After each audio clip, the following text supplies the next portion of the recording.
Bonjour. Aujourd'hui, je n'ai pas réussi à former les couples. Enfin, aujourd'hui, il y a des couples qui sont formés de messieurs, d'autres de dames, et quelques-uns, les attardés, qui sont encore hétérosexuels. En tout cas, j'ai aujourd'hui à mes côtés la seule critique littéraire française dont le nom se termine en anglais par un baiser, Françoise Xenakis.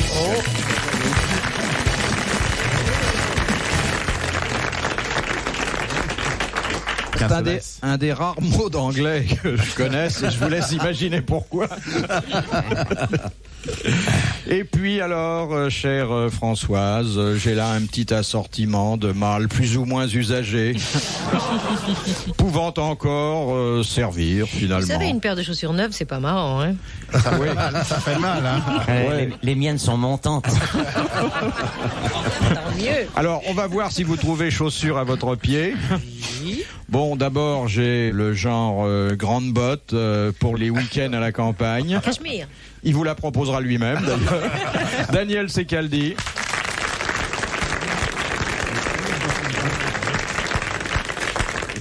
J'ai le côté espadrille, je veux dire, il n'y a pas grand-chose sur le dessus. André Gaillard.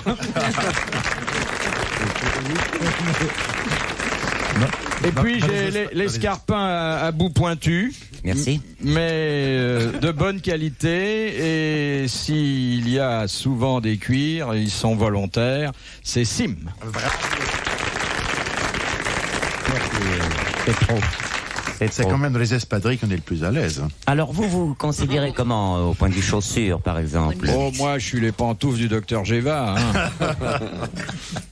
Alors, docteur j'y vais. S'il fallait choisir pour un moment. Les trois. Ensemble ou l'un après l'autre? Les trois ou les larges? Les trois. Oui. Ensemble. Moi je passe avant parce que je les connais. Je me demande si on s'amuserait pas trop. C'est ça, c'est qu'on rirait. Oui. Tous les quatre alors. Oui, tous les quatre. Et Philippe ferait leur Les photos. Bon, alors vous savez que vous n'êtes pas venu depuis quelques jours, mais ça continue. C'est-à-dire que... vous nous écoutez quand vous venez pas? C'est gentil, ça. Tiens, puis quand je suis en taxi, je lui dis de se garer parce que je vais entendre la fin. Ça doit vous coûter cher quand vous partez 1h30 avant? Non. C'est vers la fin. Quand je vois que je vais arriver, je lui dis de se garer un petit peu. Oui, c'est vrai que c'est ce qu'on fait, c'est surtout bon vers la fin. Hein. Il y a un chauffeur de taxi qui m'a donné des nouvelles contrepétries. C'est pas vrai. Avant-hier. La jeune bergère ne veut pas que l'on borde son mouton. Oui, ça, c'est un classique. On en parlera longtemps de la déroute du bifin. Elle est charmante. Oui. Je l'ai presque trouvé. Vous n'en avez pas une ecclésiastique? J'ai par exemple une contrepétrie agricole. À l'étable, ne laissez pas vos bœufs se frotter à la noue. Oui. On n'apprend plus le patin chez les lutins. Et alors, le Gaulle ne veut pas de couche dans son but. Ça, c'est sportif, là. Je traduis pour François. Alors, ecclésiastique. Pourquoi n'y aurait-il pas de messe dans les fusées? De fesses dans les musées, oui. Ah oui, c'est vrai. Et le caissier furieux ne sait pas tirer parti du fruit de la baisse. Elle est double. Le caissier furieux. Voilà, j'arrête là. Oui, oui. C'est le chauffeur de taxi qui t'a donné. C'est un chauffeur de taxi, oui. Moi, j'en ai appris une aussi aujourd'hui qui est quadruple. Ah, oh là. Il court tant de buts d'hiver qu'il en perd de sa belle mine. Ah bon, j'ai vu la fin, mais j'ai pas vu le début, là. Je sais pas pourquoi, mais... Le premier et le dernier, j'ai compris. Moi, j'en connais une très courte qui déçoive, comme on dit dans les affiches, c'est une frite dans un boc. Ah ouais, non, ça, elle est belle. C'est la plus courte. Nous la faisons tous les jours, Tous les jours, celle-là? Ah bah, qu'est-ce que vous buvez comme bière, vous? Mais c'est une grosse frite dans son boc. C'est qu'elle dit ne peut pas passer n'importe où avec son pif. Et non pas? Il y en a une qui était, enfin, le connaissez, la petite mercerie sur la butte. Vous la connaissez? Non. Ah oui. Elle est charmante, celle-là. Ah oui, je la connaissais pas, celle-là. charmante. Elle est dans la Redoute. Et ça fait quoi? La petite butte Ça fait rire quand on comprend. Je les ai presque toutes traduites pour Françoise. Je ne comprends pas. Oh, je rêve d'une poule qui mue.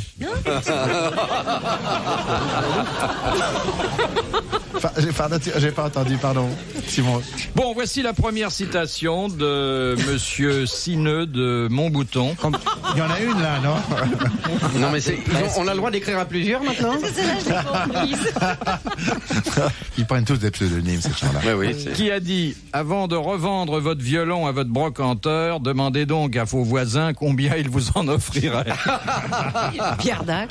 Non. C'est Woody Allen, ça. Woody Allen. Bonne réponse de Daniel Secalmi. De Mademoiselle Bertha, qui habite Bougival, qui a dit « En France, le deuil des convictions se porte en rouge et à la boutonnière. » Et c'est pas De Gaulle? Non. Alphonse... non, quand même Non, pas. Alphonse Allais? C'est Maurice Thorez. C'est pas Jules Renard. Alors, c'est Jules Renard. Bravo. Bonne réponse d'André Gaillard. C'est un spécialiste de renard, le Jules. Il m'accueille toujours avec Renard. Oui. Non, mais c'est joli comme formule. C'est très Il joli. faut d'ailleurs se souvenir que, fidèle, lui, à ses convictions, il l'avait refusé. Est-ce qu'il a toujours son journal? Ersan l'a pas racheté, le journal de renard?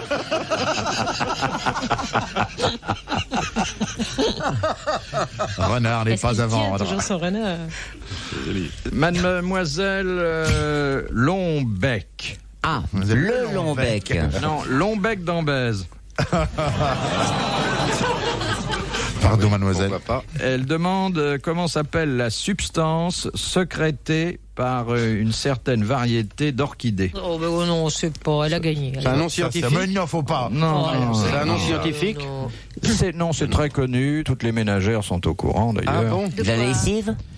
Non, c'est une substance que sécrète une orchidée Et dont on fait quelque chose. et dont on fait quelque chose. Ah oui. Et c'est d'un usage courant dans tous les Courant. ménages. C'est culinaire? Les ménages, je sais pas, mais enfin, c'est Dans la courant. salle de bain ou dans la cuisine? Dans la cuisine. Ça se consomme? Ça se consomme. On Sous forme assaisonne de quelque sauce, chose? non, sous forme de... Ça peut être une... Oui, ça peut C'est emprunter la forme d'une sauce. Ben, en principe, ce qui est à la cuisine, c'est pas dégueulasse, oui. C'est pas un genre curry, C'est du beurre? C'est pas... Pas du safran, non? Non.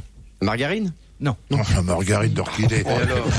Les goûts de luxe. Bah écoute, tous ceux qui ont les moyens. Non, les orchidées donneraient du beurre, elles donneraient pas de la margarine. C'est une fleur de luxe. C'est quand même moins cher.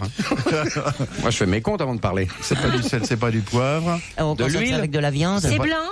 C'est plutôt blanc, C'est oui. pas des clous de girofle. Ça se mange cru? C'est un Faut pas peu dire que liquide. ça se mange, ça. Ça parfume. Ça parfume. Ça ça C'est la vanille. La vanille. C'est la vanille. Bonne réponse de Françoise Zénakis, confirmée par Daniel Secalmi.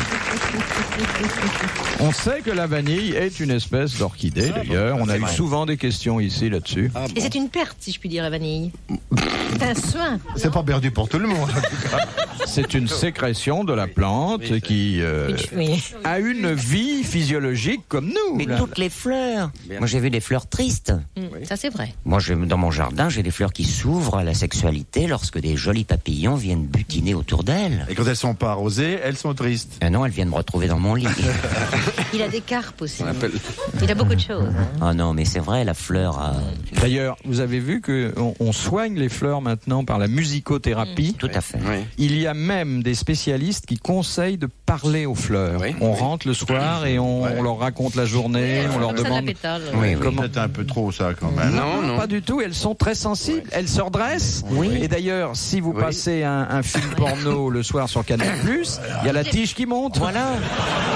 Et on peut dire qu'elles sont déjà saintes de 6 mois. Oui. Moi, j'ai connu une fleur qui vivait à côté d'un buisson de houx. Le houx lui a fait peur, elle a eu une grossesse nerveuse. Parce qu'elle avait vu le hou. Mais bien sûr. Alors, elle s'est un peu calmée, elle allait prendre des roses thé. Elle y allait tout en cyclamène. Et il est poète. Ah oui, très mignon. Oh, il est mignon. Il est C'est joli. mignon, oui. C'est joli. Baisse les yeux, fillette, il y a le liseron qui perd son grimpant. C'est normal, étant donné sa taille, qu'il soit plus près de la terre que nous. Philippe Bouvard sur RTL, 4h, 4h30, les grosses têtes dans la nuit des temps.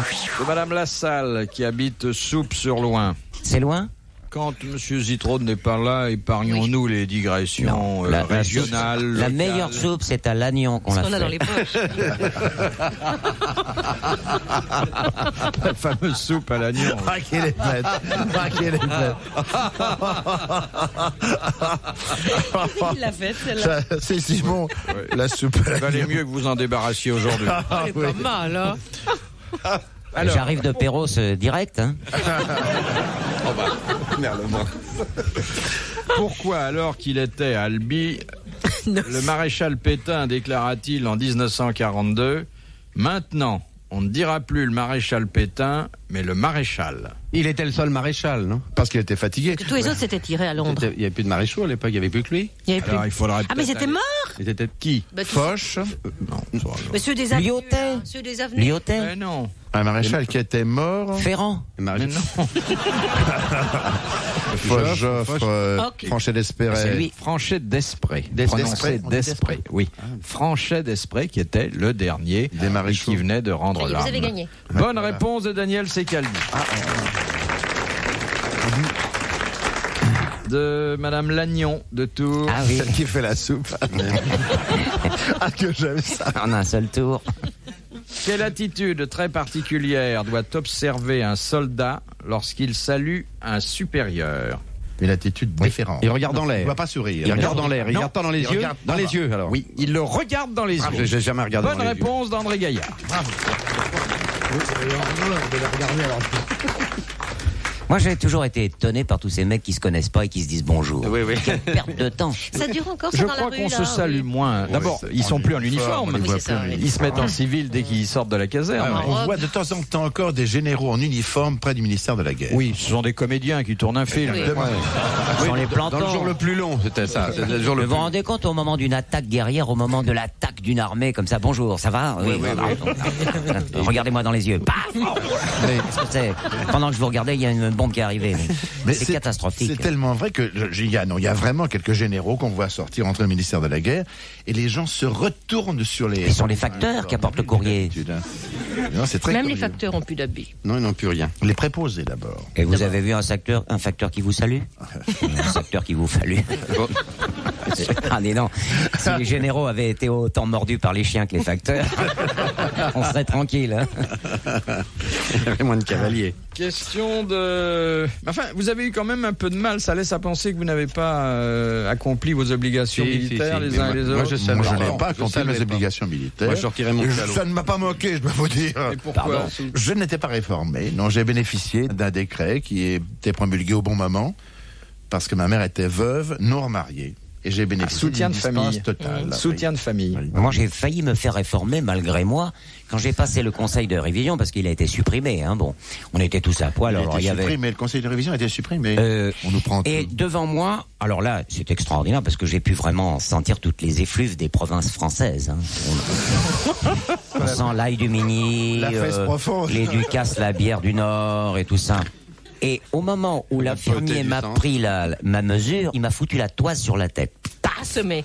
Je suis arrivé devant le médecin-major, on ne dit plus major maintenant, hein. Et je me tenais la tête parce qu'il m'avait fait mal. Il me dit, qu'est-ce que vous avez là? Bah, je lui dis, j'ai une bosse. Faites voir. Alors, il a appelé un Hydrocéphale, autre, il dit. c'est pas une bosse, c'est une tumeur, ça. C'est pas une tumeur, c'est une bosse. Et ils m'ont donné un bon de radio, et le lendemain, j'ai été passer la radio.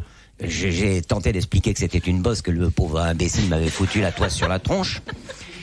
Et j'ai eu affaire à un laboureur médical qui me passait la radio en plein dans les cheveux, comme ça.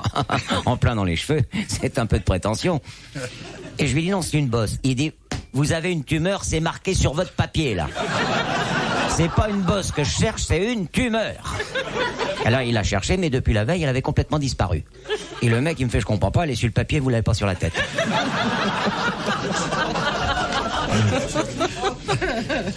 Mais vous avez dû faire un beau militaire, hein? Ah, j'ai fait un militaire. T'étais dans quelle arme? Dans l'aviation. Je m'étais engagé dans l'aviation pour faire partie du service cinématographique des armées. Ils m'ont envoyé pendant 3 ans à Casablanca et j'ai balayé des hangars. C'est tellement chabalet dans l'aviation. Catastrophique. Catastrophique. Le jour où j'ai tiré, avec un revolver, j'avais une espèce de vieux Lebel réformé modèle 14 et j'avais devant moi une cible, comme j'avais pas mes lunettes, je suis à moitié miro.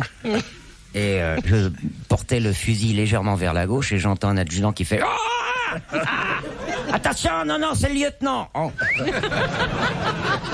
J'ai appuyé sur la détente et tout s'est barré par terre, les ressorts, les trucs. L'adjudante, vous savez, les adjudants sont tellement bêtes qu'ils ne savent pas que les adjudants sont bêtes. Moi, je connaissais un adjudant tellement bête que les autres adjudants s'en étaient aperçus. Vous avez dit la même chose, mais plus clairement. RTL, 4h, 4h30, dans la nuit détente des grosses têtes de Philippe Bouvard. 11 juin 87, autour de Philippe Bouvard, Françoise Xenakis, Sim, Daniel Secaldi et André Gaillard. Les grosses têtes dans la nuit des temps. De Monsieur Maurice, à quel moment le pigeon ramier devient-il palombe? Quand il en a marre.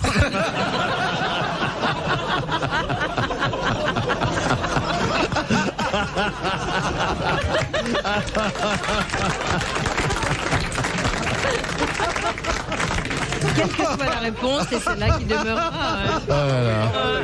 Alors, quand il est bagué, non? On s'en fout de la réponse maintenant. On s'en fout. C'est celle-là qui est vraie. Les ramiers deviennent tous palombes. Non. C'est pas quand on lui enlève quelque chose, quand tu lui rajoutes quelque chose, Quand tu les coupes. Quand on les mange. quand on le coupe. Quand il a mangé trop de poivre et qu'il vole à l'envers pour se rafraîchir un peu. Quand il est devenu père. Non, il y a quelque chose de très simple et ça arrive aussi à un excellent poisson. La morue. Le mérou. Quand on le met dans l'eau bouillante. Non. Un excellent poisson. Un Mais ça poisson. arrive invariablement. Au saumon. Il change de couleur. Au saumon. Ça arrive au Mais saumon. ça arrive toujours, on devient forcément palombe quand on a été. Quand Dans on a été certaines pigeon. circonstances, un ramier se transforme nécessairement en palombe. Quand il C'est perd quand quelque il est chose. mort. Quand il change de coin, de secteur. Oui, exactement. Quand il passe du sud au nord, Ah, il retrouve la c'est-à-dire vie, qu'il son franchit la ligne de la Garonne. Bonne réponse d'André Gaillard. C'est un mot pour le même. Ah oui. Évidemment. Mais C'est je veux un mot dire, différent pour la il même. s'envole ramier et il arrive palombe. C'est comme les Comme le bar et le loup. le troubadour et le Voilà. machin. Le Et le trou à deck. Madec. Il doit être surpris quand même de s'envoler ramier et arriver pas long. Je m'envole ramier. J'arrive pas long. C'est vrai, un ramier, une palombe. Hein. Ouais, Il change de sexe Oui, là-haut. en passant la Garonne. Ouais, il monte d'un ton, dis donc. Ouais, ça dépend où on tire.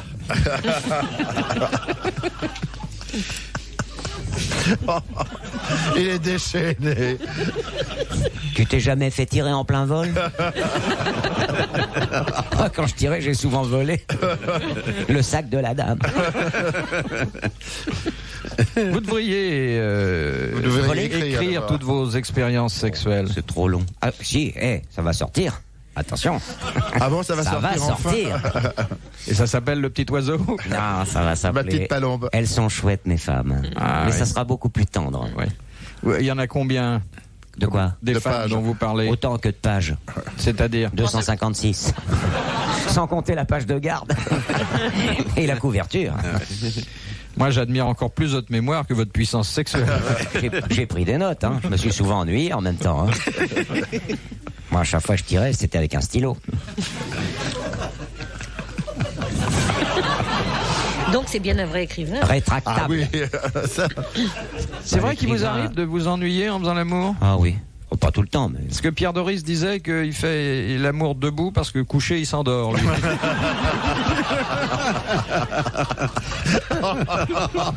Moi, il m'est arrivé de fumer en même temps. Quel côté. par où? Pardon. Il y a toujours une main, on peut garder une main de libre quand même. hein. Avec une mouquette. J'ai souvent lu en même temps. Tu tournais la c'est- page. C'est Manouche qui disait que elle avait aimé le gangster Carbone parce qu'il a été tatoué des pieds à la tête et elle disait au moins quand il me rate j'ai de la lecture. Faire l'amour avec un gars qui s'appelle Carbone, c'est faire 2 fois l'amour. Et Madame Sim est au courant de, Ah, de tout, ce oui. livre que vous avez Ah, oui. publié. Elle Vous va le savez, préfacer peut-être, non? J'ai épousé ma femme il y a une vingtaine d'années, mais j'avais déjà vécu. Vous savez l'âge que j'ai. Bon. Et il est évident que lorsqu'elle est entrée dans ma vie, et que je suis aussi entré dans la sienne, j'ai voulu que nos positions respectives soient très claires. Elle avait vécu aussi pas mal. Elle Ça t'a fait qu'on s'est raconté. jamais ennuyé en se racontant ce qu'on avait fait avec les autres.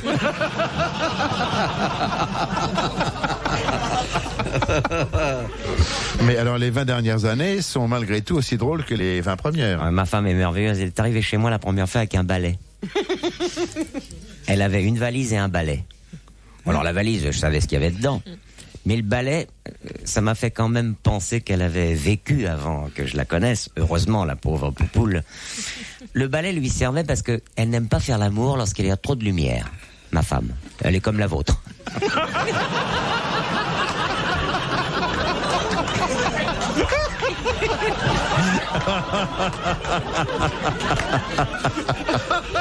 Et alors le balai ne lui servait pas du tout parce que je vois dans vos yeux, dans vos regards. Pas du tout, non. Vous attendez une cochonnerie. Non, pas du tout. Elle voulait balayer, quoi. Alors lorsque Non, Marie-Claude m'a rejoint dans ma couche de célibataire momentanée, je lui ai dit, à quoi te sert le balai? Il dit, parce que j'ai vu que tu avais un placard qui était pas trop loin du lit, et on s'éclairait à l'aide de la petite lumière qui était dans le placard. Et comme elle voulait tamiser sur le bon numéro, puisqu'elle m'a trouvé, tamiser sur le bon numéro. D'accord, oui. Elle était couchée, d'une main elle me câlinait, de l'autre main avec le balai elle poussait tranquillement la porte comme ça pour arriver à l'intensité lumineuse qui lui permettait d'obtenir l'orgasme. Oui. Voilà, et on a fait sauter les plombs. Retrouvez les grosses têtes dans la nuit des temps sur RTL.fr.